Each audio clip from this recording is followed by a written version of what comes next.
Welcome to the deep dive. We are cutting through the noise surrounding some of the world's most persistent political struggles to deliver the core understanding you need. And when we look at conflicts that span generations, like the one we are tackling today, it's rarely just a straight line from A to B. Exactly. We often search for a simple beginning and a clear end, but the reality is always, well, it's a shifting kaleidoscope. It's defined by geography, tribal identities, and constantly evolving demands. That complexity, that sheer multifaceted nature of conflict, is perhaps nowhere more pronounced than in the case of the Naga independence movement. Right. I mean, this is a struggle that has spanned well over 6 decades. It weaves together these ancient, deeply rooted tribal structures with modern revolutionary ideologies, and it shifted its goals again and again in response to events completely outside the Naga Hills. It's an exercise in political endurance and constant reinvention. It really is. Absolutely. So our mission today is a deep dive into the full trajectory of this movement. We are starting from its earliest political genesis under British administration, All the way back. all the way back. Then we'll trace it through this phase of intense armed confrontation, the eventual grant of Indian statehood, and finally analyze its modern, highly fragmented insurgency, which is led primarily by the different factions of the National Socialist Council of Nagaland, or the NSCN. And our goal is for you to walk away understanding not just what happened, but why the fundamental demands and the groups making them have continuously shifted over time. To achieve that level of historical and ideological nuance, we've drawn on a fantastic stack of sources. We have. This ranges from the earliest historical formation papers, dating back to 1912, 1919, which show the very seeds of a unified identity. Okay. Then we have the crucial records detailing the height of the conflict and the eventual statehood of Nagaland, so that's between the 1950s and 70s. And crucially, we also have detailed organizational and ideological analyses of the modern militant groups. Which helps us understand their unique brand of National Socialism. Exactly. And this brings us to a conceptual framework, one mentioned in the sources, that's really going to serve as our guide for this entire deep dive. And that's the idea that the Naga movement isn't a single continuous narrative. Right. It's not one single story. Instead, it's better understood as a series of distinct bell curves. Each curve represents a cycle, defined by a significant event or shift, a new tribal faction taking the lead, key individuals rising and falling, or a major external geopolitical development. And that event fractures the existing movement and immediately starts a new cycle of conflict or negotiation. Exactly. Okay, let's unpack this and start tracing those curves from the very beginning. To really understand the modern fragmentation, we have to go back. We have to establish how a diverse collection of, frankly, fiercely independent tribes came to see themselves as a singular political entity, the Nagas. And that unity was essentially created almost inadvertently by the British administration. That's the key. By 1912, the British had consolidated their control over the area, and the Naga Hills District, or NHD, was formally made a part of the Assam province. And the political designation they gave this area was highly restrictive, which is something I think is often overlooked in the history books. It is. Under the Government of India Act of 1919, which was part of the Montagu-Chelmsford reforms, the Naga area was designated as a backward tract. A backward tract. And that status was critical, wasn't it? It was everything, because it meant the region was essentially excluded from the mainstream political and constitutional reforms that were gradually granting autonomy to the rest of British India. It created a deliberate firewall. So while the rest of India is debating self-rule, The Nagas were kept in a sort of administrative deep freeze. They were managed by just a handful of British officers. However, the 1919 Act did stipulate that this status was subject to review after a decade. and that's why we see the first organized public political action right around the visit of the Simon Commission in January 1929. Precisely. The administrative structure itself, though small, relied heavily on local intermediaries. The sources highlight the role of figures like the Dobashis. The local interpreter. Exactly. They are the primary link between the deeply traditional tribal people and the colonial government. But the Nagas were already taking steps to organize themselves politically even before the Simon Commission arrived. This is where we encounter the birth of the Naga Club. Yes, the Naga Club, the NC, formed on October 31st, 1918, a crucial, defining moment. It wasn't just a single club, right? No, it quickly established two important branches, one in Mokokchung and one in Kohima, with this singular declared objective of unity and fraternity. That marks the earliest formal secular attempt to bridge the deep and often violent divisions that existed between the various Naga tribes. They realized that facing the outside world required a unified voice. And what truly catalyzed this initial fragile unity, according to the sources, wasn't internal politics at all. It was a massive external global event. World War I. World War I. About 2,000 Naga soldiers were sent to France as part of the 21st Labor Corps. And that experience was seminal, perhaps the greatest catalyst for a modern Naga identity. I think you're right. Imagine these soldiers coming from isolated hill villages with strictly defined tribal boundaries, suddenly exposed to the outside world. To Western education, modern technology. And crucially, to the concept of European nationalism and self-determination. They returned home with a concept of a pan-Naga identity that transcended their localized, individual tribal loyalties. It cemented a shared sense of separateness from the rest of India. So when the Simon Commission visited in 1929 to review their status, the newly formed Naga Club leveraged that shared experience. They did. They presented a crucial document, the first memorandum of Nagaland aspiration. And the significance of that memorandum is, well, it's foundational. It wasn't just a petition. It was a political statement. It was drafted by Ruzukri Sekos, who, the records indicate, was the first Naga to have received a 12-plus grade education. So this is the precise moment that traditional village leadership begins to merge with modern, educated, political aspiration. Yes. They articulated a view to the British that when the time came for the British to leave India, they should be left alone to determine their own future, distinct from the emerging Indian political structure. And this inherent distinctness was not only acknowledged, but actively reinforced by subsequent British laws. It was. The Government of India Act of 1935 further tightened that administrative exclusion. The hill areas were formally designated as excluded areas. So they were doubling down on the isolation. Absolutely. Robert Reed oversaw the administrative implementation in 1936-37, and the British district Naga Hills was formally declared the Naga Hills excluded area on April 1st, 1939. And this exclusion, which the British intended to maintain peace and protect the tribes from exploitation. Ironically, it strengthened the sense of a shared, separate political identity, preparing them for the idea of sovereignty. Culturally, we also see two powerful, parallel identity movements happening at the same time, both related to faith. You do. The consolidation of Christianity was an undeniable unifying force. The Naga Hills Baptist Church Advisory Board, which existed informally before 1937, was renamed the Naga Hills Baptist Church Council, or NBCC, that year. And that effectively consolidated the influential AO and Angami churches under a single banner. It did. And that later evolved into the present-day Nagaland Baptist Church Council. For a population that is now overwhelmingly Christian, over 95%, this institution provided a ready-made, highly organized pan-Naga network. It crisscrossed tribal lines in a way political movements initially really struggled to do. At the very same time, though, we see an indigenous spiritual resistance in the form of the Haraka movement, founded by Haipu Jadnang in the 1920s. This was in the Ziliangrong community, right? That's right. A powerful indigenous spiritual movement promoting the concept of a single supreme god, Tingkao Ragwang, which was in direct contrast to traditional polytheism. So it was a spiritual assertion of identity, rejecting both colonial administration and maybe even the complete absorption of Western Christianity. In some ways, yes. It was later expanded by his disciple, Rani Gaidinlu, whom Nehru famously called the Daughter of the Hills. So whether through Western missions or native revival, the sources show a community actively defining its soul as distinct. But the relative political and geographical isolation of the area was violently shattered in 1944. Completely shattered. The Battle of Kohima, which raged ferociously from April 4 to June 22, 1944, brought the global conflict tanks, artillery, thousands of casualties right onto Naga soil. It forced the Nagas to interact with modern state powers, British, Indian, Japanese, on a battlefield. And it made their future political alignment an immediate, visceral reality rather than some abstract colonial discussion. The war's end accelerated political organization dramatically.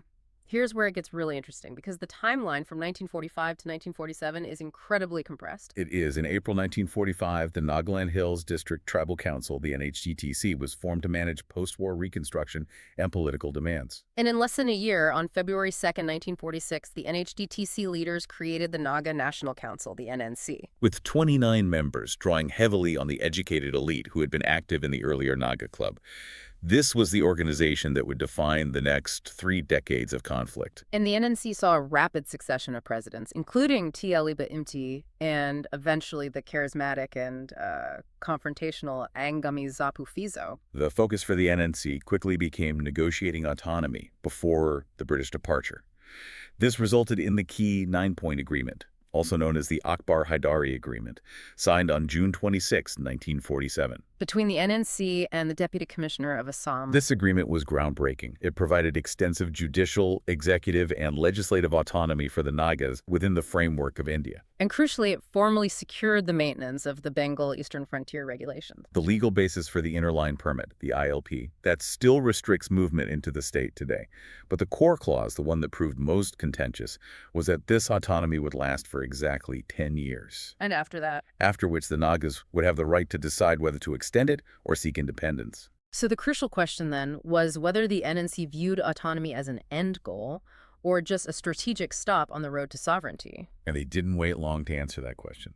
Despite having secured significant powers within the Indian Union, NNC leaders declared Naga independence on August 14, 1947. A full day before India gained its own freedom. This was a premature and decisive assertion of sovereignty. And the sources remind us that this declaration came despite the stark advice given by Charles Pawsey, the last British DC. Who was known to be pretty sympathetic to the Naga cause. He urged autonomy within the Indian Union as the only prudent path. His warning was that independence would mean tribal warfare, no hospitals, no schools, no salt, no trade with the plains, general unhappiness. And that really foreshadowed the next 2 decades of violence. It did. The transition from political declaration to armed confrontation was swift, and it was largely driven by the singular magnetic influence of Angami Zapufizo. Fizo. He was elected president of the NNC on December 28, 1950, and under his leadership, the movement jettisoned negotiation for a radical, zero-sum path toward sovereignty. His strategy was to create a powerful popular mandate. Right. His first major action was organizing the Naga plebiscite on May 16, 1951. Where the NNC claimed an astronomical and politically strategic 99.9% of Nagas voted for independence. Now, the methodology was questionable, and it's unverifiable due to the isolation of many villages. But the political impact was immense. It created the moral authority for confrontation. And that mandate was immediately translated into political action. The Nagas refused to participate in the first general election of Free India in January 1952. They were signaling, unambiguously, that they considered themselves a separate sovereign nation that would not abide by Indian laws. The Indian state, initially attempting dialogue, viewed this as a direct challenge to its territorial integrity. And the tension boiled over when Prime Minister Nehru visited Nagaland with Burmese PM UNU in March 1953. According to records, when Naga leaders tried to present their grievances, Nehru walked out of the meeting. Not a good sign. No. And this incident was quickly followed by a major crackdown on the NNC. The Assam Maintenance of a Public Order Act was passed, which effectively paved the way for military rule. That period, from 54 to 64, was defined by increasing military rule. The NNC was declared illegal and banned in 1956. And that pushed the movement fully underground, transforming it from a political party into a revolutionary military force. The NNC's response to being declared illegal was a strategic masterstroke, the creation of a parallel state structure designed to challenge the authority of India directly within the hills. They were demonstrating that they were capable of governing themselves. Tell us more about that. How did they institutionalize their sovereignty claims? Well, they started with the Yazabo, which is the Constitution of Nagaland, formally approved in January 1956. This document outlined the legal framework for their proposed state. Then, on March 22, 1956, they established the Federal Government of Nagaland, the FGN, which formally proclaimed that Nagaland is a people's sovereign republic. This wasn't just a title. It was an organizational commitment. That parallel state, the FGN, included all the structures of a functioning nation. Absolutely. Legislative and military branches. They established the Tatar Ho-Ho, which was effectively their shadow parliament, with 100 members representing the various tribes and districts. And the Naga Federal Army. The military wing. On that same pivotal day, March 22, 1956, the Naga flag was first officially hoisted at Phenshenyu village. The first president of this FGN was Krisanisa Sayetsu. For the underground, they were a functional state. But this period was also marked by the brutal internal strife that the British DC had warned about. Yes, the sources mention assassinations of those who dissented, notably T. Sakri, a key NNC leader who formed the Cooperation Party and advocated for a settlement with India. So the violence was directed outward against the state, but also inward against perceived collaborators. That internal violence was a constant threat. The FGN targeted government employees in Goambras or village headmen suspected of loyalty to the Indian government. And how did the Indian state respond? Not only with the military, but also by empowering loyalist local forces. Mm-hmm. Starting around 1957, we see the formation of local defense forces, the Home Guard, the Safeguard, and the Village Guard, Which introduced a devastating layer of civil conflict. turning Nagas against Nagas, often driven by local alliances and tribal feuds. Meanwhile, away from the military confrontation, a segment of the Naga population, the moderates, were growing weary of the conflict. They began negotiating for peace and autonomy within the Indian framework, leading to the Naga People's Conventions, or NPCs. And these NPCs were absolutely critical in forming the strategy that would ultimately create the state of Nagaland. No question. The first NPC in August 1957 demanded the merger of the Naga Hills district and the Tuensang Frontier Division into a single administrative unit. And India complied quickly. Very quickly, creating the Naga Hills Tuensang Area, or NHTA, on December 1st, 1957. And significantly, this new area was placed under the Ministry of External Affairs, not Assam. Signaling New Delhi's recognition of its unique political status. And the military response continued alongside the political negotiations. The Indian government's major, long-lasting military intervention came in 1958 with the enactment of a law that is still synonymous with the conflict today. The Armed Forces Special Powers Act, AFSPA.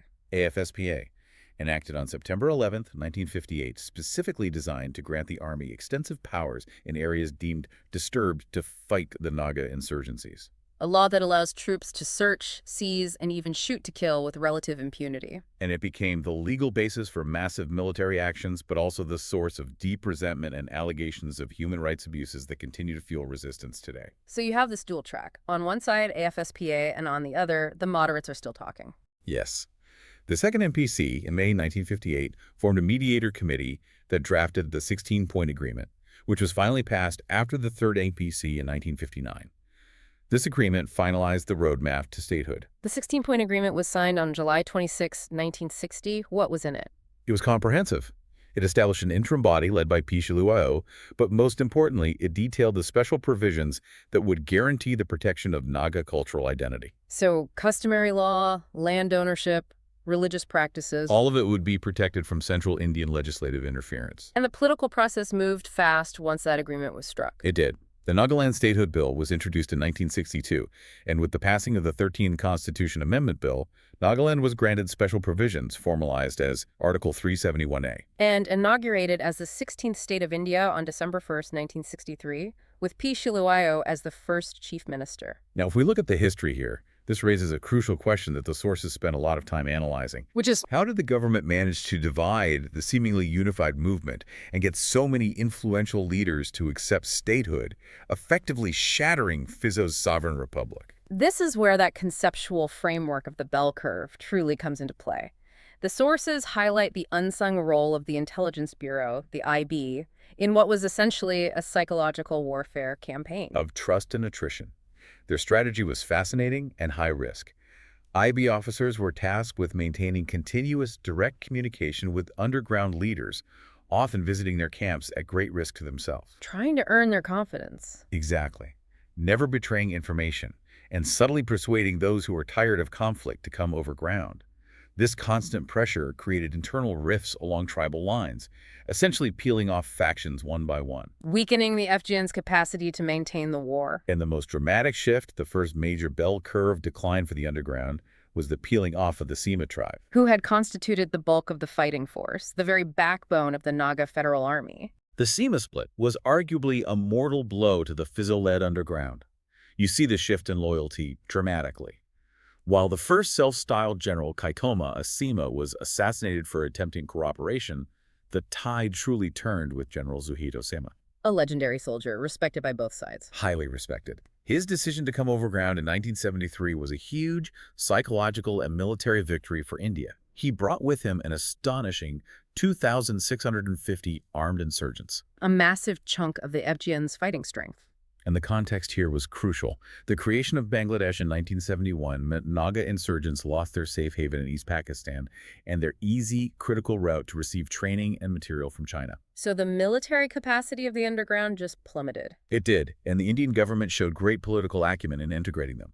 They immediately set up a new border security force, a BSF battalion, under Zuhaido's command, incorporating his men as BSF soldiers. Joining him was Skatosu Swu, who was the president of the FGN in Fizo's absence.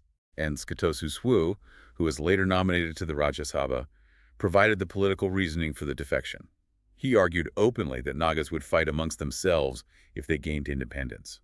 So the loss of the SEMA element, the military and political core, fatally weakened the Fizo-led underground, leading directly to the final phase of the old insurgency. That phase concluded with the Shillong Accord in 1975. Signed on November 11, 1975, by a faction of the underground, including Fizo's brother. This agreement was simple yet profoundly damning to the sovereign cause. It had 3 short clauses that spelled the end of that chapter. First, Nagas unconditionally accept the Indian constitution. Second, they bring their weapons overground. And third, leaders will deliberate on their final relationship with India. And that effectively ended the unified, Fizo-led phase of insurgency, marking the bottom of the first major bell curve of the movement. But if the Shillong Accord was meant to usher in lasting peace, what we see instead is that peace in one phase often just leads to the birth of a more radicalized next chapter. Right. The Shillong Accord represented the lowest point of that first bell curve, only for the National Socialist Council of Nagaland, the NSCN, to immediately start the ascent of the second. It was a textbook radicalization moment. It was. A core group of leaders viewed the accord not as a settlement, but as an abject betrayal of the sovereign goal Fizo had pursued. And these were 3 key individuals: Isak Chishiswu, who was a Sema, Twingaling Uiva, a Tangkhul, and SS Kaplong, a Hemi-tribal from Myanmar. They refused to accept the Indian Constitution.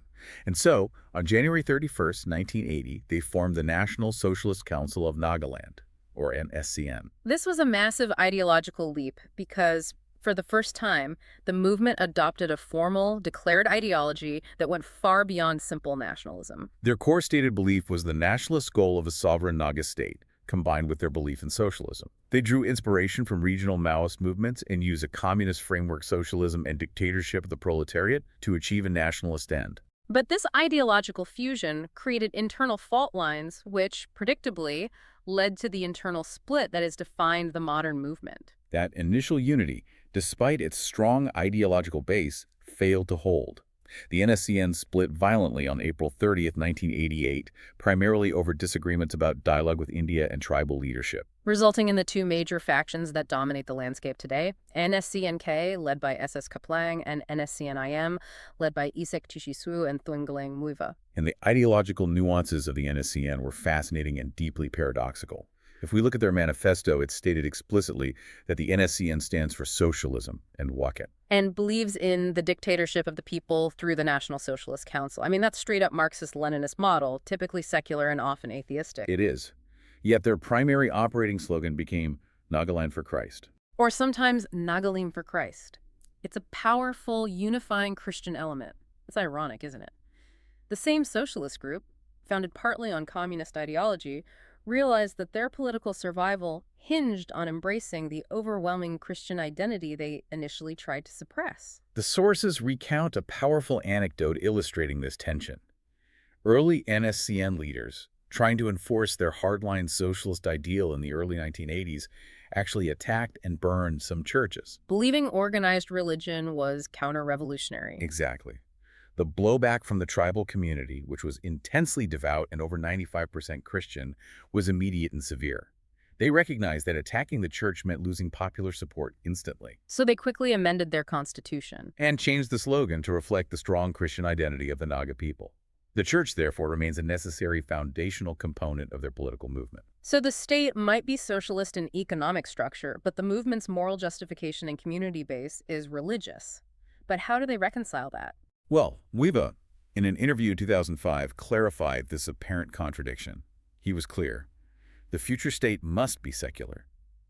He argued that the slogan was merely an aspiration of the group's deeply Christian membership, not a law or a religious dictate for the future nation. A harsh lesson that political ideology cannot override deeply held cultural and religious identity. It cannot. Now let's define their ultimate maximalist goal, which is the concept of Nagalim.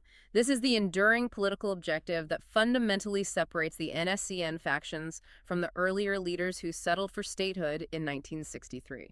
Nagaland is the establishment of a sovereign Naga state that unifies all Naga-inhabited areas across northeast India and northwest Myanmar. Which means their territorial claim extends far beyond the state of Nagaland itself. Far beyond, claiming territories that are currently part of 4 different Indian states. That geographical reach is enormous. Where exactly does the NSCN claim sovereignty? Primarily, they claim the 4 existing hill districts of Manipur, the thinly populated Tarap district of Arunachal Pradesh, significant areas in Assam, and the entire Naga-inhabited Suging region in northwest Myanmar. This maximalist claim not only put them in direct long-term conflict with India, but also with other ethnic groups and state governments in neighboring regions. Notably the Maites in Manipur. And to pursue this goal, the NSCN-IM, in particular, established an incredibly elaborate and sophisticated parallel state structure that continues to function today. They called this the Government of the People's Republic of Nagaland, or GPRN.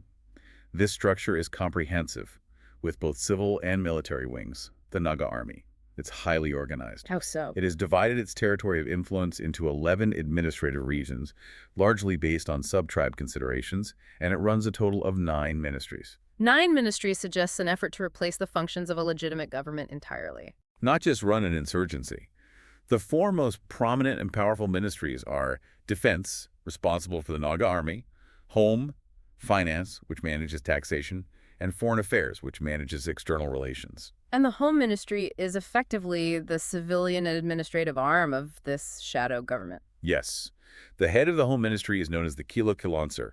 All the heads of the 11 administrative regions report directly to him. They're responsible for collecting taxes, maintaining a parallel civil judicial system. So issuing their own permits, registering marriages, resolving property disputes. All of it, essentially functioning as a replacement for the Indian state machinery in remote areas. And the GPRN even operates a government in exile. That's the Foreign Affairs Ministry in action.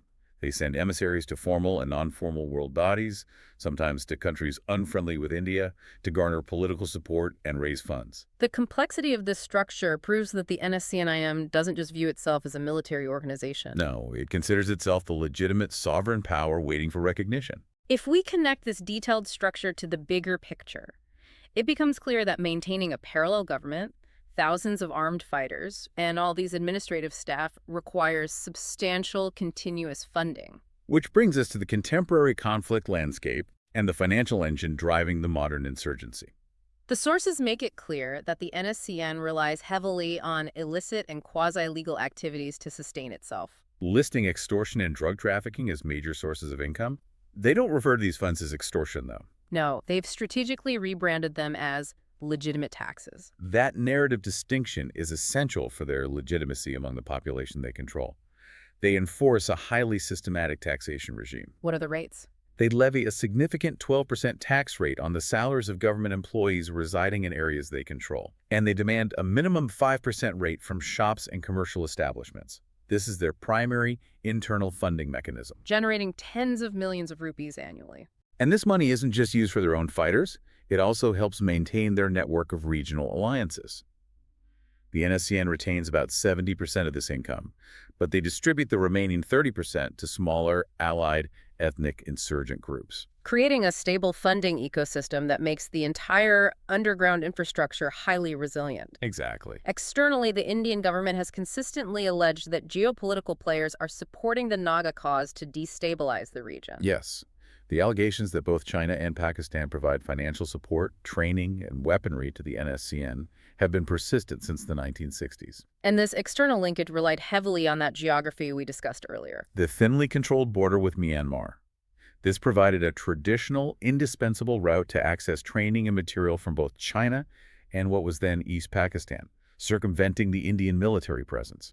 The NSCN also built operational alliances with other regional militant groups, most notably becoming a prominent part of the United National Liberation Front of Western Southeast Asia, or UNLFW. The NSCN-K faction, led by Kaplang, was particularly active in this united front, and this alliance demonstrated alarming lethality. Most notably carrying out the devastating 2015 Manipur ambush, which resulted in the killing of 18 Indian soldiers. Right, and this incident led India to formally designate the NSCN-K as a terrorist organization under the Unlawful Activities Prevention Act, hardening the state's position against them. Despite the continued violence and fragmentation, a parallel track, the peace process, has been running since the late 1990s. With ceasefire agreements starting in 1997, this political path culminated in what was hoped to be a landmark document, the Framework Agreement, signed on August 3, 2015. Between NSCN-IM leaders Isik Swu and Team Wiva and the government of India, the goal was to find a lasting, negotiated political solution. But the relentless fragmentation continues, confirming that idea of multiple bell curves. We see groups splitting specifically over the question of violence versus peace. That's absolutely correct. The NSCN-K, under Kaplang, abrogated its ceasefire and continued militant activities, and even that group fractured multiple times into NSCN-YA, NSCN-R, and so on. And notably, the NSCN-R, or Reformation, was formed in 2015 explicitly because its founders wanted to continue the ceasefire, arguing that violence has never served a good purpose and the Naga political problem can only be resolved through peace and negotiation. So the peace process itself became a major fault line that created new political divisions. And we also see a fascinating phenomenon where the dynamics of the conflict shifted due to changing economic realities created by the ceasefire itself. The sources discuss the critical concept of the vesting of interests. This is perhaps the most crucial modern factor influencing whether the NSCN-IM will ever settle. The sources noted the paradoxical fact that the number of NSCN-IM fighters actually increased during the peace process, growing from about 2,500 to 6,000. Why? Because the ceasefire made life easier and safer. Systematic extortion became highly lucrative, and many members acquired significant economic vested interests. They became entrepreneurs, running successful businesses, salons, construction companies, bars, often backed by the influence of their weapons. So the continuation of the insurgency, ironically, became a mechanism for generating wealth for its participants. Exactly. This new economic reality created a powerful, silent pressure group within the insurgency itself that pushes toward a negotiated settlement with India. Continued, total warfare would jeopardize these massive economic gains. If they return to the jungle, they lose their businesses. That complicates the hardline political demands significantly.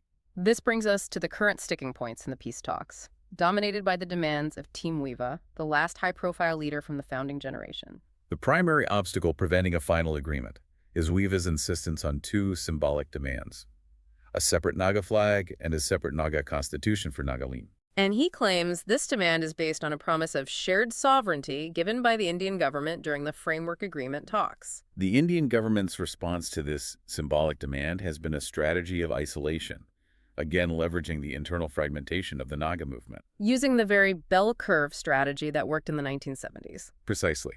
They are isolating Wiva by strategically promoting the Naga national political groups, the NNPG, which consists of many other splinter groups, including prominent Tonkal leaders, which is Wiva's own tribe. And these groups have publicly rejected the demand for absolute sovereignty and are willing to settle for enhanced autonomy under Article 371A.